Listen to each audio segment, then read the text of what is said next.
बिस्मिल्लाहिर्रहमानिर्रहीम। अच्छा बेटा, लास्ट टाइम मैं डिस्कस किया था जनरल इंट्रोडक्शन ब्लॉक एलिमेंट्स का। उसके बाद ये आज हमारा नेक्स्ट जो टॉपिक है, वेरी इंपॉर्टेंट लॉन्ग क्वेश्चन है आपका बोर्ड के पेपर के हवाले से, पेकुलर बिहेवियर ऑफ लिथियम जो है। इसमें एक दो एमसीक्यूज पहले आते हैं कि ये जो फर्स्ट पैराग्राफ है इसकी सेकंड लाइन पे मिड में लिखा हुआ है कि first member of each main group of the periodic table shows marked deviation from the regular trends of the group as a whole। मतलब हमारे पास जो periodic table है उसमें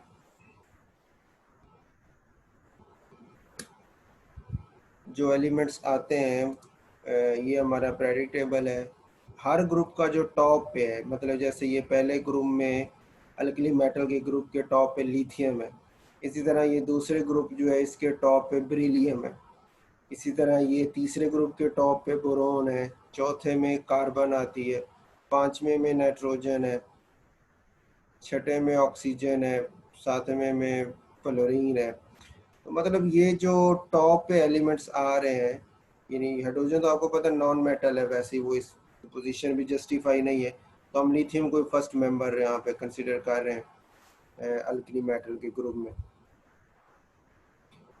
तो जो लिथियम है इसका अब ये lithium, beryllium, boron, carbon, nitrogen, ये इस पीरियड में, दूसरे पीरियड में जितने ये मेंबर्स आ रहे हैं अपने अपने ग्रुप के टॉप पे होने की वजह से, और इन टॉप की वजह से इनका कुछ ना कुछ प्रॉपर्टीज जो हैं वो अपने नीचे वाले मेंबर से डिफरेंट है। वो डिफरेंट होने की वजह मुख्तलिफ है, हर एक के हिसाब से डिफरेंट है। हमारे इस चैप्टर में जो इंक्लूड है वो ये दो है, लिथियम और बेरिलियम है। तो पहले हम इन्हीं की बात कर लेते हैं कि लिथियम भी अपने ग्रुप पे टॉप पे होने की वजह से इसकी इलेक्ट्रोपॉजिटिविटी अपने नीचे वालों से सबसे कम है। बेरिलियम की भी यही है, अपने से नीचे वालों सारों से इलेक्ट्रोपॉजिटिविटी इनकी सबसे कम है, इलेक्ट्रोनेगेटिविटी सबसे ज्यादा हो जाएगी। अब पॉजिटिविटी कम होने की वजह से फिर वो जो जनरल करेक्टर है ये नीचे वाले मेंबर्स के लिए कि इलेक्ट्रॉन बड़ी जल्दी लूज करना और कंपाउंड जो बनाते हैं वो आयनिक ज्यादा होते हैं, तो ये सारी प्रॉपर्टीज काफी हद तक चेंज हो जाती हैं। जैसे लिथियम के कंपाउंड्स कोवलेंट इन नेचर होना शुरू हो जाते हैं, उसके जो कंपाउंड कई साल्ट्स ऐसे हैं जो नीचे वालों के साल्ट तकरीबन सारे सॉल्युबल होते हैं, इन लिथियम के कई साल्ट्स हैं जो पानी में हल नहीं होते। फिर इसी तरह कई बेसिक सोल्यूशन जो है ये बनाते हैं, वो उसका बेसिक सोल्यूशन ज़रा भी कम वीक हो जाता है। यानी काफ़ी सारे पॉइंट्स ऐसे आ जाते हैं जिसमें ये लिथियम की प्रॉपर्टीज़ अपने नीचे वालों से डिफ़र कर जाती हैं। इसी तरह बेरिलियम की कई प्रॉपर्टीज़ डिफ़र कर जाती हैं। तो यही पॉइंट उसने यहाँ मेंशन किया आपके इस पैराग्राफ की दूसरी लाइन में। ये एमसीक्यू के तौर पे आपने याद रखना है कि आपका जो मेन रेगुलर पीरियोडिक टेबल है उसमें हर ग्रुप के जो टॉप पे मेंबर है, first member of each main group, main group से मुराद ट्रांजिशन एलिमेंट्स को वो शामिल नहीं कर रहा ना, ये मेन ग्रुप है ना, ये 1 है, 2 है और फिर ये 3 है, 4 है। ये वाले जो ट्रांजिशन एलिमेंट्स वाले जो बी कैटेगरी में आ जाते हैं उनको वो शामिल नहीं कर रहा। तो मेन ग्रुप के जो टॉप पे एलिमेंट्स है वो सारों के जो अपनी प्रॉपर्टीज़ हैं वो अपने ग्रुप से काफ़ी हद तक मुख्तलिफ होती हैं। इस मुख्तलिफ प्रॉपर्टीज़ की वजह से फिर उनकी ट्रेंड वगैरह काफ़ी चेंज हो जाता है। तो इसी टर्म को हम नाम देते हैं पेकुलर बिहेवियर, डिफरेंट बिहेवियर के। लिथियम का जिस ग्रुप में मौजूद है उस ग्रुप के दूसरे मेंबर से कुछ डिफरेंट बिहेवियर शो करता है। एक पॉइंट ये तो एमसीक्यू हो गया। दूसरा पॉइंट जो वेरी इंपॉर्टेंट शॉर्ट क्वेश्चन है कि why lithium show peculiar behaviour, lithium peculiar behaviour show करता क्यों है, उसकी रीजन क्या है। तो उसकी रीजन में ये जो सेकंड पैराग्राफ की 3-4 लाइन है ये उसकी रीजन भी तकरीबन आ जाती हैं कि deviation shown by lithium can be explain on the basis of its small radius, कि रेडियस छोटा है, ठीक है, एंड हाई चार्ज डेंसिटी, और चार्ज डेंसिटी ज्यादा है। आपको पता है डेंसिटी का फार्मूला होता है ना, mass over volume, D is equal to M over V लिखते हैं हम, मास ओवर वॉल्यूम। तो वॉल्यूम यानी साइज जितना छोटा होगा उतनी उसकी डेंसिटी ज्यादा होती है। इसी तरह जब चार्ज डेंसिटी की बात हम करते हैं, चार्ज से मुराद हो गया ना उस एटम के पास कितना चार्ज है। और साइज जितना छोटा होगा उतनी उसकी फिर चार्ज डेंसिटी ज्यादा हो जाएगी। तो लिथियम चूंकि अपने ग्रुप में सबसे टॉप पे है, इसका साइज सबसे छोटा है, तो साइज छोटा होने की वजह से इसकी चार्ज डेंसिटी सबसे ज्यादा है, यानी स्मॉल रेडियस है और हाई चार्ज डेंसिटी। ये दो मेन पॉइंट है जिसकी वजह से फिर इसकी प्रॉपर्टीज चेंज होना शुरू हो जाती है।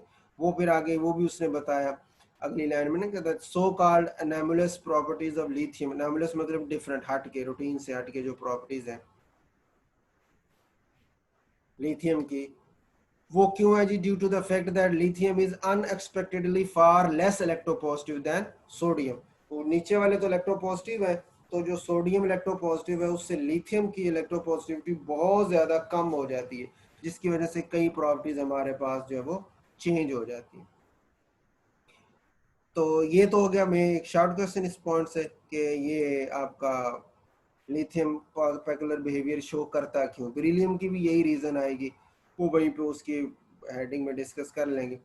अब आगे आ जाते हैं, ये ना तकरीबन ये 12-15 के करीब पॉइंट्स दिए हुए हैं। अब पास पेपर में ना ये लॉन्ग क्वेश्चन में सवाल आता होता है, इसमें से कुछ शॉर्ट क्वेश्चन भी बनते हैं, वो शॉर्ट क्वेश्चन भी आपको साथ साथ एक्सप्लेन करता जाऊंगा। तो लॉन्ग क्वेश्चन में जो तौर पे ये पास पेपर के हवाले से भी सवाल इंपॉर्टेंट एक्सरसाइज में भी दिया हुआ है लॉन्ग क्वेश्चन इसका, और पेपर में भी कई दफ़ा ये लॉन्ग क्वेश्चन आया हुआ है। अब हमारे यहाँ लॉन्ग क्वेश्चन होता है 4 नंबर का, जो एक पार्ट बनता है, ठीक है। तो ये इसके पॉइंट तकरीबन 14-15 है, तो मतलब हमने सारे नहीं लिखने होते, वो आपको ये कहेगा 4 नंबर का मतलब है आप उसमें 8 डिफरेंट प्रॉपर्टीज करेक्टरिस्टिक्स उसकी लिख दें, वो काफ़ी है। यानी एक नंबर में 2 हेडिंग अगर हम रखें तो 8 हमारी 8 तकरीबन आप रख दें तो हमारा लॉन्ग क्वेश्चन पूरा हो जाता है। तो इसी की हेडिंग्स वगैरह मैंने बनाई हुई हैं जी नोट्स में, तो वो हेडिंग से ही मैं आपको एक्सप्लेन करता रहता हूँ।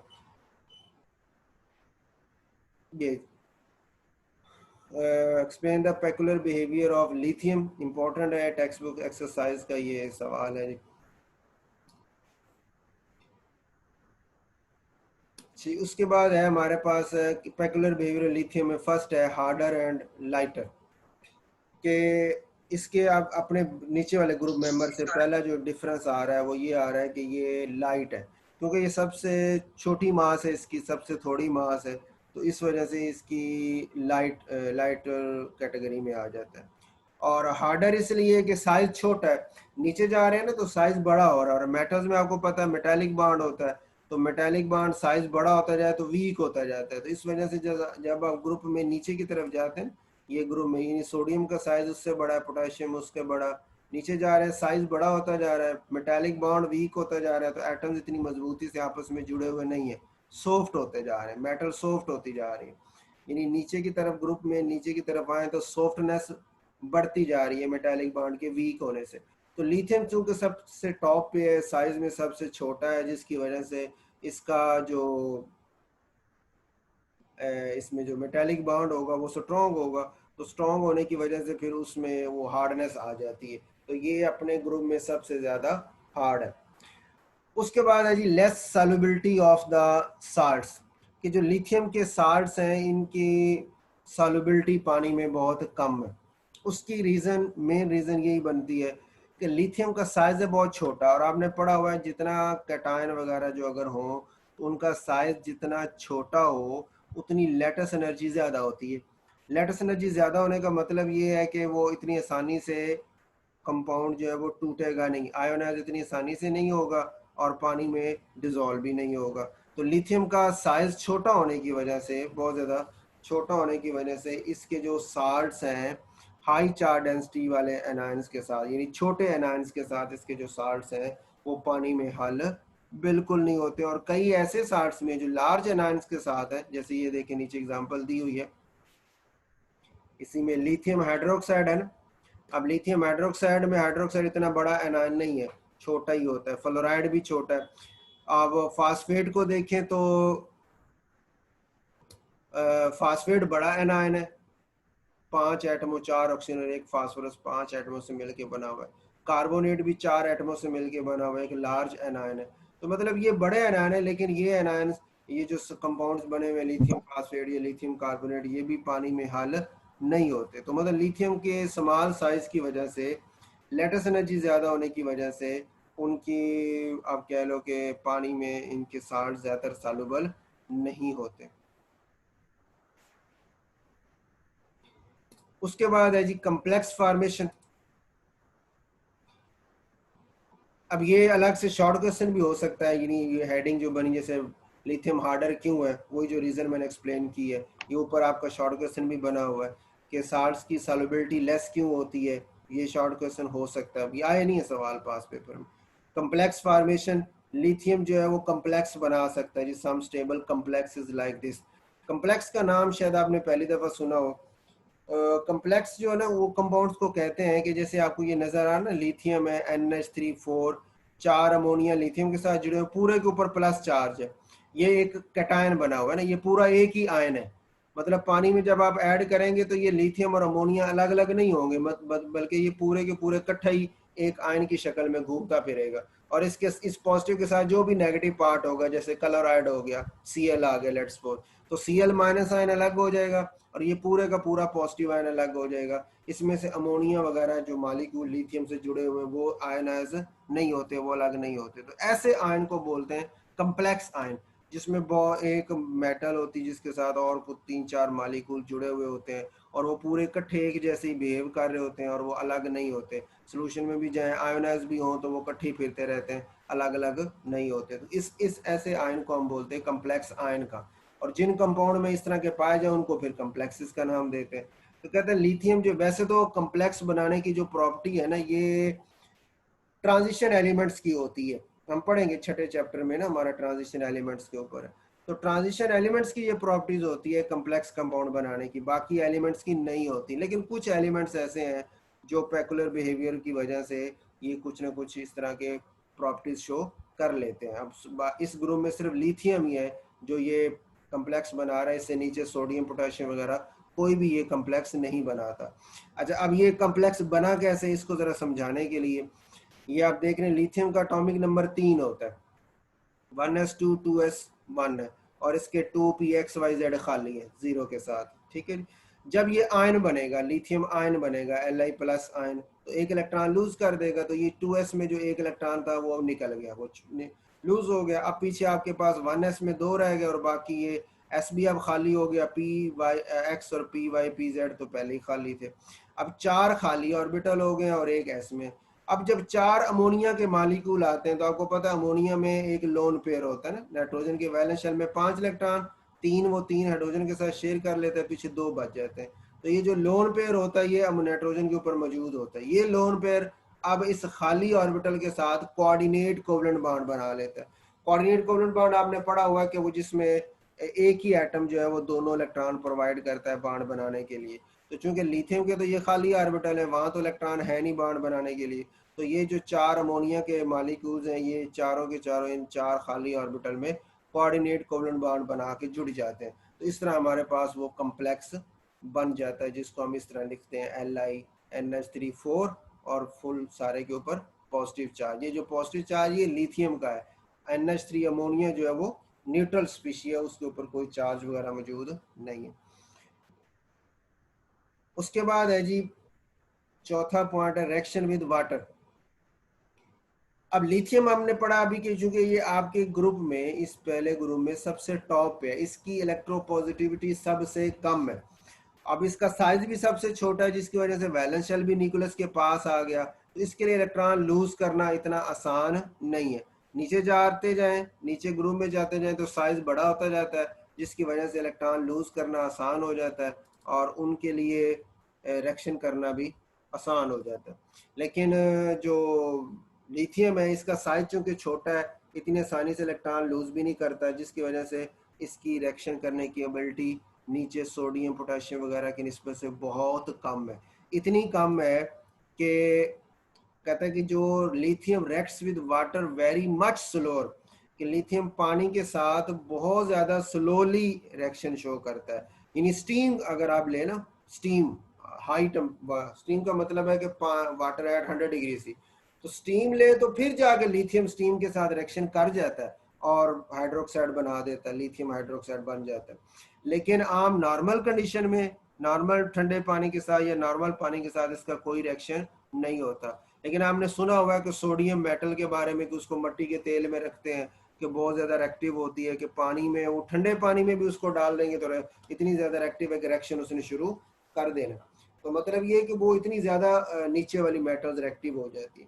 तो यहाँ पे एक शॉर्ट क्वेश्चन ये बनाया जा सकता है कि लिथियम का और अल्कली मेटल्स का रिएक्शन विद वाटर में क्या फ़र्क है, या ये सवाल बनाया जा सकता है कि लिथियम जो है वो स्टीम के साथ रिएक्शन शो करती है, जबकि बाकी अल्कली मेटल जो है वो ठंडे पानी के साथ भी रिएक्शन कर जाती है, उसकी वजह बता दें।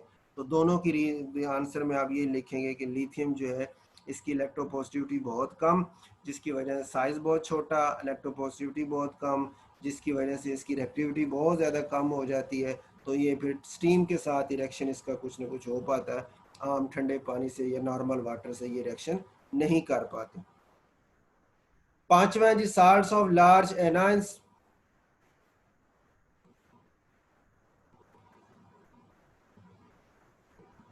साल्ट्स ऑफ लार्ज एनाइंस में वो कहता है कि lithium salts of large anions are less stable, यानी ये स्टेबिलिटी की बात कर रहा है कि जो लिथियम के साल्ट्स हैं लार्ज एनाइंस के साथ वो इतने ज़्यादा स्टेबल नहीं होते, जबकि अल्कली मेटल्स के वो स्टेबल होते हैं, जैसे बाई कार्बोनेट है, ट्राई आयोडाइड है, कार्बोनेट है। तो जो लिथियम के कार्बोनेट लें, लिथियम का बाई कार्बोनेट लें, आप उसको हीट करें वो आसानी से टूट जाता है।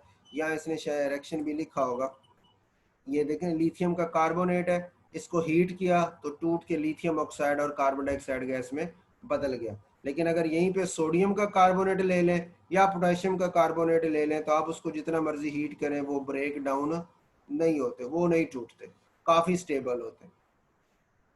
अब यहाँ पे ये शॉर्ट क्वेश्चन बनता है जी कि लिथियम का साल्ट जो है वो लार्ज एनायंस के साथ इतने ज़्यादा कम स्टेबल क्यों है कि वो हीट जब देते हैं तो बड़ी आसानी से टूट जाते हैं, जबकि अल्कली मेटल्स के इतनी आसानी से नहीं टूटते।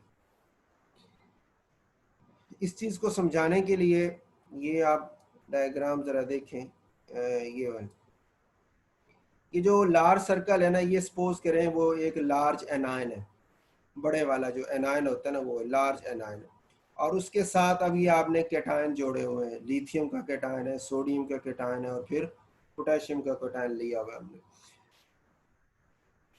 अगर मैं इधर लिख दूं, चलो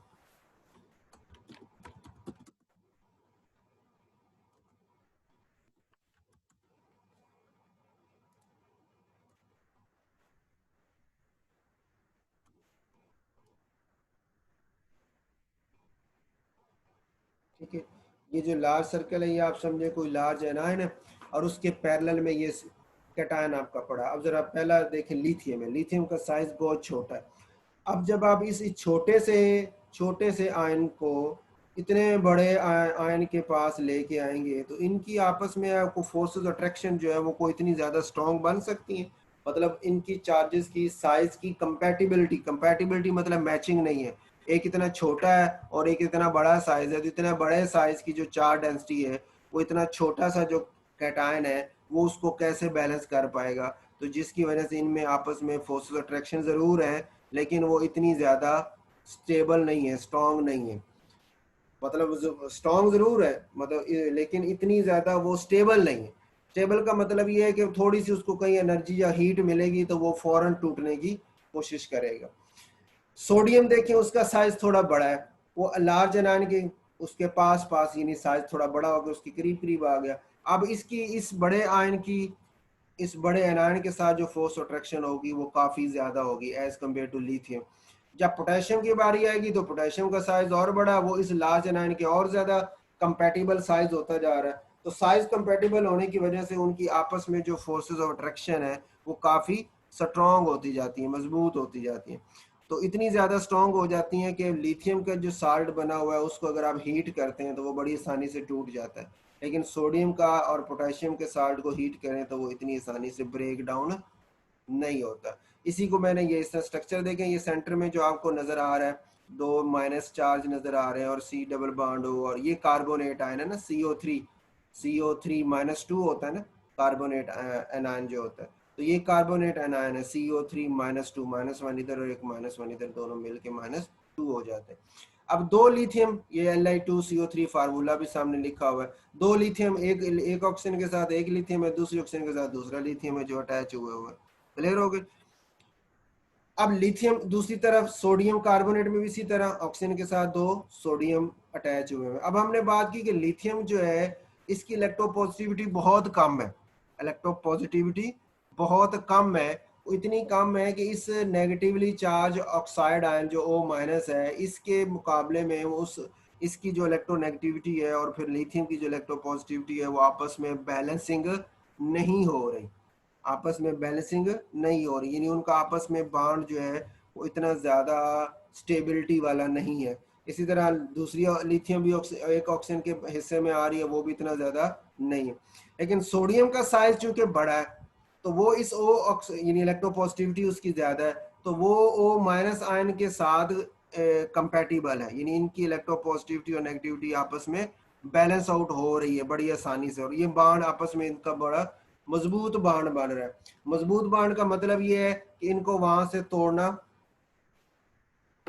मुश्किल है, और इतना मुश्किल होता है कि आप सोडियम कार्बोनेट ले लें और इसको गर्म करें, हीट करें, तो ये डीकम्पोज नहीं होते, यानी ये टूटता नहीं है, ये ऐसे ही रहता है। लेकिन लिथियम कार्बोनेट को लें, उसको आप हीट करें तो वो बड़ी आसानी से टूट जाता है, डीकम्पोज हो जाता है। ठीक है, इसकी एग्जांपल मैंने आपको ये दिखाई, यहाँ पे भी रिएक्शन की, ये देख रहे हैं, लिथियम कार्बोनेट को हीट किया, वो भाग के लिथियम ऑक्साइड में चला गया और CO2 गैस खारिज कर दी। लिथियम ऑक्साइड में क्यों चला गया? कि उसकी इलेक्ट्रोपॉजिटिविटी कम थी लिथियम की, तो कार्बोनेट के हिस्से, कार्बोनेट में तो आपने देखा ना कि एक ऑक्साइड के हिस्से में एक लिथियम आ रही है, तो यहाँ पे इलेक्ट्रोपॉजिटिविटी कम होने की वजह से इसके लिए बैलेंसिंग करना मुश्किल थी।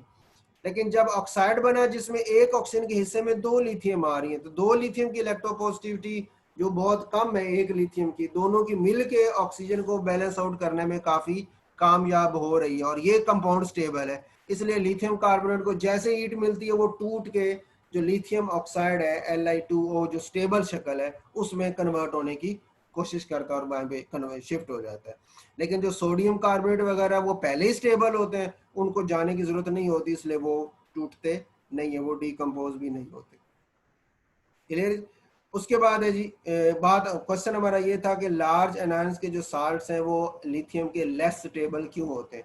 तो हम कहते हैं कि लिथियम का साइज बहुत ज़्यादा छोटा होने की वजह से उसके जो लार्ज एनायंस हैं उनके साथ साइज कंपैटिबल ना होने की वजह से इतनी ज़्यादा स्टेबिलिटी हासिल नहीं हो पाती। ये ऊपर शॉर्ट क्वेश्चन बना हुआ है, उसका आंसर भी लिखा हुआ है। उसके बाद है नॉर्मल ऑक्साइड्स, है कि लिथियम जो होता है जब ऑक्सीजन के साथ रिएक्शन करें, इसको हवा में बर्न करें, ऑक्सीजन के साथ रिएक्शन होता है तो ये नॉर्मल ऑक्साइड बनाता है। लेकिन जो दूसरे हैं, दूसरे से मुराद अल्कली मेटल जो दूसरी हैं, सोडियम पोटेशियम वगैरह, वो पर ऑक्साइड बनाती हैं या सुपर ऑक्साइड बनाती हैं। उसकी रीजन भी यही है जो आप यहाँ पे देख सकते हैं, ये बना है कि लिथियम को ऑक्सीजन से, ये लिथियम ऑक्साइड नॉर्मल ऑक्साइड है। नॉर्मल ऑक्साइड हम कहते हैं जिसमें ऑक्सीजन की ऑक्सीडेशन स्टेट जो वो -2 हो। लिथियम आपको पता है पहले ग्रुप में +1 होगा ना, दो लिथियम पे +2 हो गया, तो ऑक्सीजन के ऊपर -2 हो गया, तो इसलिए इसको बोल रहे हैं नॉर्मल ऑक्साइड का।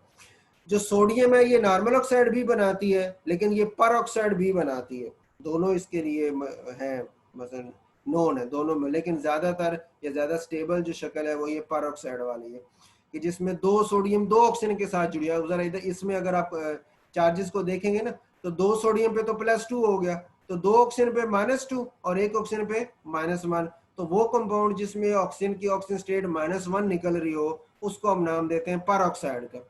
ये जो KO2 है इसको हम बोलते हैं पोटेशियम सुपर ऑक्साइड।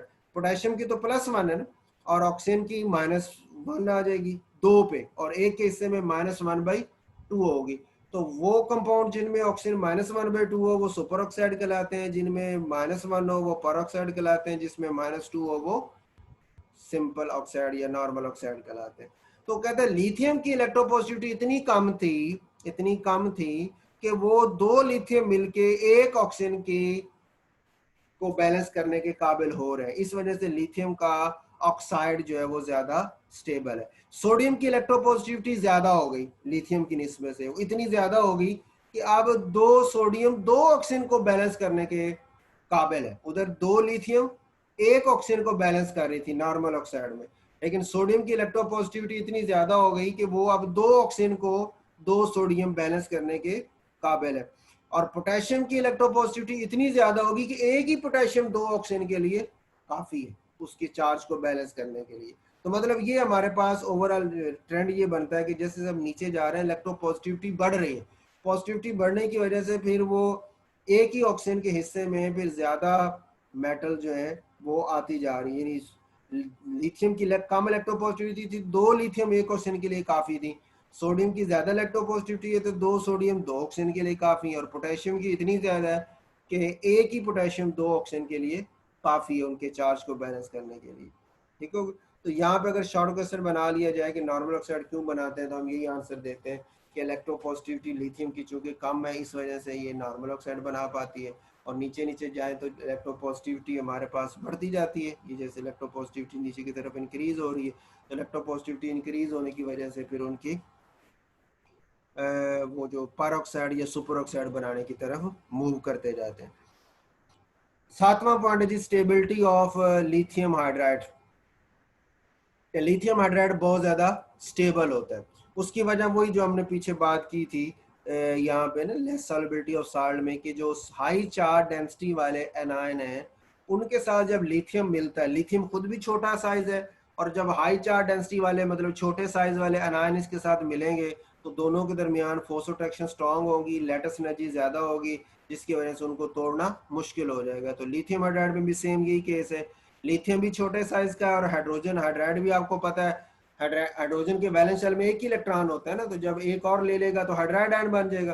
तो लिथियम भी Li+ भी एक शेल वाला एटम है और H- भी एक ही शेल वाला एटम है। तो दोनों के साइज छोटे हैं, लेटेस्ट एनर्जी बहुत ज्यादा स्ट्रॉन्ग बन जाती है, जिसकी वजह से ये स्टेबल है। कोवलेंट कंपाउंड्स, अब लिथियम की हमने भी बात की कि अपने ग्रुप में टॉप पे होने की वजह से इसकी इलेक्ट्रोपॉजिटिविटी सबसे कम है। ये अपने ग्रुप में टॉप पे होने की वजह से इसकी इलेक्ट्रोपॉजिटिविटी सबसे कम थी। नीचे जाए तो इलेक्ट्रोपॉजिटिविटी बढ़ती है। तो इलेक्ट्रोपॉजिटिविटी कम होने की वजह मतलब ये है कि ये इतनी आसानी से कैटायन नहीं बनाएगा, इतनी आसानी से इलेक्ट्रॉन लूज नहीं करेगा। तो जो चीज इलेक्ट्रॉन लूज ना करना चाहती हो वो फिर कोशिश करती है कि मैं शेयरिंग करके कोवलेंट बॉन्ड बना लो। तो इस वजह से लिथियम के जो कंपाउंड्स हैं हमारे पास वो आयनिक की निस्बत से कोवलेंट ज्यादा नजर आते हैं। तो कोवलेंट कंपाउंड इसके बनते हैं और उसकी वजह यही है कि इसकी इलेक्ट्रोपॉजिटिविटी बहुत ज्यादा कम होती है। उसके बाद है लेस रिएक्टिविटी। उसकी रीजन भी यही आ गई कि साइज बहुत छोटा हो गया, जिसकी वजह से इसके इलेक्ट्रॉन लूज करना इसके लिए बहुत ज़्यादा मुश्किल हो गया। तो ये आसानी से इलेक्ट्रॉन लूज नहीं करता, इस वजह से लिथियम की रिएक्टिविटी बाकी नीचे वाले मेटल से काफ़ी कम हो जाती है। 10वां पॉइंट है जी एसिटालाइड फार्मेशन। एसिटालाइड ये आपने ना एसिटालीन शायद नाम सुना हुआ है, मैट्रिक में शायद आपने ऑर्गेनिक पढ़ी ना, तो उसमें था अल्केन अल्कीन और अल्काइंस थे। तो अल्केन का पहले मेंबर को मीथेन कहते हैं ना CH4, दूसरे को इथेन कहते हैं C2H6 है। इसी तरह अल्कीन में पहले मेंबर को इथीन कहते हैं C2H4, 2 कार्बन वाला जो डबल बॉन्ड वाले होते हैं।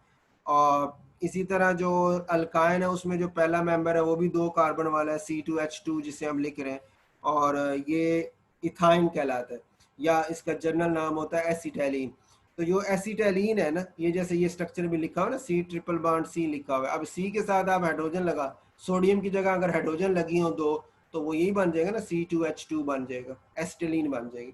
तो कहता है वो एसिटाइलिन को जब सोडियम के साथ रिएक्शन करते हैं तो सोडियम है हाईली रिएक्टिव मेटल, और ये एसिटाइलिन जो है इसके ये एसिडिक है, यानी ये जो इसके साथ हाइड्रोजन या सोडियम की जगह हाइड्रोजन जुड़ी हुई है ना, ये हाइड्रोजन H+ आयन की शक्ल में ये दे सकता है, एसिटिलीन दे सकती है। तो हम कहते हैं एसिटिलीन जो है वो एसिडिक इन नेचर है, एसिडिक है हल्की, लेकिन वीक एसिड है, बहुत ज्यादा वीक एसिड होती। तो सोडियम चूंकि हाईली रिएक्टिव मेटल है तो ये इतनी ज्यादा स्ट्रॉन्ग मेटल है कि उस वीक एसिड में से भी हाइड्रोजन को निकाल देती है, और निकाल के हाइड्रोजन गैस बन जाती है, और हमारे पास ये साल्ट बन जाता है सोडियम का बाकी जो एसिटिलीन का मॉलिक्यूल था उसके साथ। ये रिएक्शन वही है जैसे आप पढ़ते नहीं है HCl एसिड हो, उसमें आप सोडियम मेटल डाल दे तो क्या होगा, सोडियम HCl के साथ रिएक्शन करे तो NaCl बन जाता है ना, और जो HCl में हाइड्रोजन है वो बाहर निकलती है तो हाइड्रोजन गैस बना देती है। जनरल आप कहते हैं कि जब भी कोई मेटल किसी एसिड से रिएक्शन करेगी तो साल्ट बनाएगी और हाइड्रोजन गैस बनाएगी। तो ये वही रिएक्शन है कि ये वीक एसिडिक था एसिटाइलिन, उसके साथ सोडियम ने रिएक्शन किया तो ये साल्ट बन गया प्लस हाइड्रोजन गैस बन गई। लेकिन वो कहता है लिथियम ये रिएक्शन शो नहीं कर पाता। उसकी वजह क्या है कि लिथियम की इलेक्ट्रोपॉजिटिविटी बहुत ज़्यादा कम है, रिएक्टिविटी बहुत ज़्यादा कम है। एसिटाइलिन पहले ही वीक एसिड है और ऊपर से लिथियम अगर आप लेंगे तो उसकी रिएक्टिविटी या इलेक्ट्रोपॉजिटिविटी भी बहुत कम है। तो इस कम इलेक्ट्रोपॉजिटिविटी या नेगेटिविटी की वजह से फिर उसके लिए रिएक्शन करना मुश्किल हो जाता है। उसके बाद है लेस इलेक्ट्रोपॉजिटिविटी। वो अभी जो हमने बात की कि ये साइजेस के साथ ना कि इसकी लेस इलेक्ट्रोपॉजिटिविटी लेस होने की वजह से इसके जो कंपाउंड है लार्ज एनायंस के साथ वो इतने ज़्यादा साइज कंपेटिबल ना होने की वजह से इतने ज़्यादा स्टेबल नहीं होते। जैसे आप हीट करते हैं वो टूट जाते हैं, ब्रेक डाउन हो जाते हैं। तो यहाँ पे वही बता रहा है कि लिथियम की इलेक्ट्रोपॉजिटिविटी बहुत कम है, जिसकी वजह से इसके जो कार्बोनेट्स वगैरह हैं या नाइट्रेट्स हैं वो हीट करें तो टूट जाते हैं। अब ये टू कार्बोनेट टूट के ऑक्साइड और CO2 में चला गया, नाइट्रेट टूटा तो ऑक्साइड NO2 और O2 में शिफ्ट हो गया। उसके बाद है लेस स्टेबल हाइड्रोक्साइड। इसकी भी रीजन सेम है कि लेस इलेक्ट्रोपॉजिटिविटी की वजह से इसका हाइड्रोक्साइड भी स्टेबल नहीं होता। आप उसको हीट करें तो वो भी टूट जाता है और लिथियम ऑक्साइड और वाटर में कन्वर्ट हो जाता है, H2O बना देता है। लेकिन जो इसके नीचे वाले मेंबर है ना अल्कली, यानी सोडियम पोटेशियम है, तो सोडियम पोटेशियम के कार्बोनेट्स मौजूद होते हैं और वो हीट करने से टूटते नहीं है। सोडियम पोटेशियम के नाइट्रेट थोड़े से डिकम्पोज हो जाते हैं, लेकिन थोड़े से होते हैं कि उसमें सिर्फ ऑक्सीजन निकलती है, NO2 उनमें से नहीं निकलती। ये अभी आगे रिएक्शन आ जाएगा आपका। उसके बाद जो हाइड्रोक्साइड है वो भी सोडियम हाइड्रोक्साइड या पोटेशियम हाइड्रोक्साइड को जितना मर्जी हीट करें वो डिकम्पोज नहीं होते, लेकिन लिथियम हाइड्रोक्साइड जो होता है ये डिकम्पोज हो जाता है और ऑक्साइड में और वाटर में कन्वर्ट हो जाता है। उसके बाद है reaction with nitrogen and carbon. Lithium क्योंकि इलेक्ट्रोपॉजिटिविटी बहुत कम है, कोवलेंट बॉन्ड बनाने की इसकी सलाहियत है, तो इस वजह से ये फिर नॉन मेटल के साथ डायरेक्ट रिएक्शन करके बना लेता है कोवलेंट कंपाउंड। जैसे ये ट्राई लिथियम नाइट्रोजन से मिला तो ट्राई लिथियम अमीन कह लें इसको, ठीक है। और लिथियम कार्बन से मिला तो टेट्रा लिथियम कार्बाइड कह लें या लिथियम कार्बाइड कह लें, इसे लिथियम नाइट्राइड कह लें, इसे लिथियम कार्बाइड कह लें। तो मतलब ये है कोवलेंट कंपाउंड ही, ये आयनिक नहीं है, कोवलेंट इन नेचर है। तो डायरेक्ट रिएक्शन करके नाइट्रोजन और कार्बन के साथ इस तरह नाइट्राइड और कार्बाइड बनाना, ये सिर्फ लिथियम की प्रॉपर्टी है। सोडियम या पोटेशियम वगैरह इस तरह डायरेक्ट रिएक्शन करके नाइट्राइड या कार्बाइड नहीं बनाते। हाँ, नाइट्राइड तो इनके सोडियम के या पोटेशियम के नाइट्राइड तो वैसे ही नहीं हमारे पास, लेकिन कार्बाइड जरूर है। जैसे अभी या वो ऊपर हमने ये सोडियम का एसिटाइलिन के साथ रिएक्शन पढ़ा, तो ये Na2C2 जो बना हुआ है ये असल में सोडियम कार्बाइड ही है ना, और प्लस हाइड्रोजन। सोडियम का कार्बाइड जरूर है लेकिन वो बना कुछ और रास्ते से, कुछ और रूट से बना हुआ है। डायरेक्ट कार्बन से रिएक्शन करके कार्बाइड जो कोवलेंट कंपाउंड है इस तरह नहीं बना हुआ। उसके बाद है जी last point, dissolution of lithium chloride. कि लिथियम क्लोराइड को पानी में हल करें, डिसोल्यूशन मतलब हल करें, तो ये एक्सोथर्मिक है। यानी ये लिथियम क्लोराइड पानी में हल हो तो हीट निकलती है। इसका मतलब क्या है कि लिथियम क्लोराइड की आपस में बॉन्डिंग इतनी ज़्यादा स्ट्रॉन्ग नहीं थी, और जब पानी आया तो पानी के पास एनर्जी ज़्यादा थी, उसने उसको तोड़ के अपने अंदर हल कर लिया, और जो बाकी एनर्जी थी उसने खारिज कर दी, तो एक्सोथर्मिक हो गया। लेकिन जो क्लोराइड है सोडियम के या पोटेशियम के वो एंडोथर्मिक होते हैं। एंडोथर्मिक मतलब ये कि पोटेशियम क्लोराइड को अगर आप KCl को पानी में आप ऐड करेंगे तो इतनी स्ट्रॉन्ग फोर्सेस हैं कि पानी जो है उसको खुद अकेला नहीं तोड़ सकेगा, उसे थोड़ी सी सराउंडिंग से भी एनर्जी लेनी पड़ेगी, जिसकी वजह से सराउंडिंग का टेम्परेचर कम हो जाएगा। तो हम उसे नाम देते हैं कि ये रिएक्शन, ये जो डिसोल्यूशन है ये एंडोथर्मिक। ठीक हो गई। तो ये हमारा ओवरऑल लॉन्ग क्वेश्चन यहाँ मुकम्मल हो जाता है। इसके हवाले से जो शॉर्ट क्वेश्चन आपके हैं, ये शॉर्ट क्वेश्चन तकरीबन हर हेडिंग के ही बनाए हुए हैं, लेकिन आपको इनके आगे इंपॉर्टेंट या इस तरह पास पेपर लिखा हुआ नज़र नहीं आ रहा होगा। उसकी वजह यही है कि ये पास पेपर में सवाल इस तरह हेडिंग में नहीं है, सिर्फ लॉन्ग क्वेश्चन। ये इंपॉर्टेंट जो लिखा हुआ है ये शॉर्ट क्वेश्चन ज़रूर आया है कि लिथियम पेकुलर बिहेवियर शो करता क्यों है, ये इंपॉर्टेंट सवाल है। लेकिन जो बाकी हैं वो इस तरह अलग अलग हेडिंग के साथ जो शॉर्ट क्वेश्चन ज़रूर बनते हैं, लेकिन पास पेपर में नहीं आए हुए। ठीक हो गया। तो लिथियम का आज मुकम्मल हो गया, कल इंशाल्लाह फिर बेरिलियम का पेकुलर बिहेवियर जो है वो स्टार्ट करेंगे।